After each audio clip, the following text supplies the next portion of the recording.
Sementara terjangan angin kencang disertai hujan deras di Maros, Sulawesi Selatan menyebabkan kanopi sepanjang 30 meter roboh menimpa motor dan mobil yang terparkir di bawahnya. Terjangan angin kencang itu juga membuat warga panik.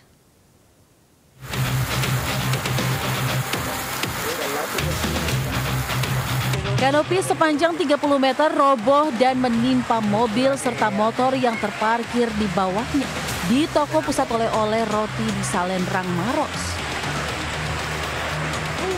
Usai kejadian, pengunjung dan karyawan pun panik dan berusaha menyelamatkan diri serta mengamankan kendaraan dari reruntuhan. Robohnya kanopi usai kawasan ini diterjang hujan disertai angin kencang. Pemilik toko segera melakukan pemindahan kendaraan yang tengah terparkir, serta melakukan pembongkaran kanopi guna menghindari reruntuhan susulan. Ada tadi angin kencang sedikit, jadi langsung meroboh semua. Itu saat hujan juga? Iya, hujan deras. Jadi sempat panik di sini? Ya? Sempat panik tadi? Iya, sempat kaget tadi, Pak.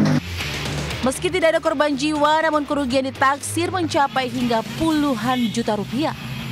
Sementara untuk kendaraan yang tertimpa reruntuhan akan mendapat biaya perbaikan dari pemilik toko roti. Dari Maros, Sulawesi Selatan, Wahyu Ruslan, iNews, Melaporkan.